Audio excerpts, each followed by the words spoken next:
Right now, I think we have a lot of first and only dates between teachers and policymakers, and what we need are more marriages.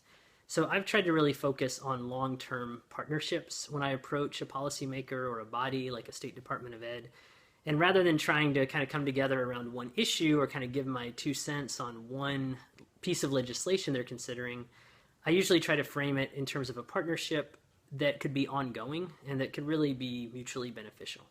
So I remember when I met Arnie Duncan, I told him right away that we had this amazing network of Teachers of the Year that represented every state, K-12, rural and urban, who were really thoughtful about policy. And I asked him if there was a way that we could be of service to the department and support them in their work.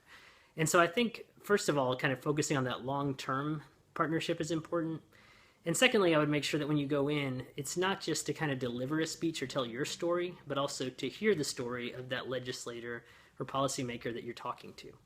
So if you want to make the point, for example, that affective pieces of education are really important, you can ask a legislator to tell you about his favorite teacher.